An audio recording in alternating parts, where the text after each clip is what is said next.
మహాభారతంలో కురుక్షేత్ర యుద్ధంలో అర్జునుడు ఎందుకు కృష్ణుణ్ణి కాలితో కొట్టేవాడు? పాండవులు మరియు కౌరవులు ధర్మం మరియు అధర్మం అనే రెండు వర్గాలుగా విడిపోయి యుద్ధానికి దిగుతారు. ఈ యుద్ధంలో శ్రీకృష్ణుడు ఎవరి పక్షాన్ని అనుకూలించాలి అన్నది కీలకమైంది.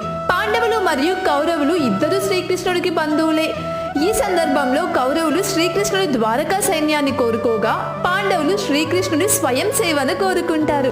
కానీ కృష్ణుడు తన శక్తిని ప్రదర్శించకుండా, యుద్ధంలో పాల్గొనకుండా ధర్మపక్షంలో నిలబడతానని అంటాడు. అంతేకాకుండా అర్జునుడికి రథసారథిగా ఉంటానని అంటాడు. యుద్ధంలో రథసారథిగా ఉన్న కృష్ణుడిని అర్జునుడు కాలితో కొట్టి ఎటువైపుకు వెళ్లాలో చెప్పేవాడు. ఎడమ వైపు కొడితే ఎడమ పక్కకు, కుడి వైపు కొడితే కుడి పక్కకు రథాన్ని కదిపేవాడా శ్రీకృష్ణుడు. ధర్మం గెలవడం కోసం శ్రీకృష్ణుడు రథసారథిగా తన బాధ్యతను నిబద్ధతతో నెరవేరుస్తాడు. మనం కూడా శ్రీకృష్ణుడిలా ఎల్లప్పుడూ ధర్మం వైపు నిలబడాలని ఈ కథ మనకు చెబుతుంది. హరే రామ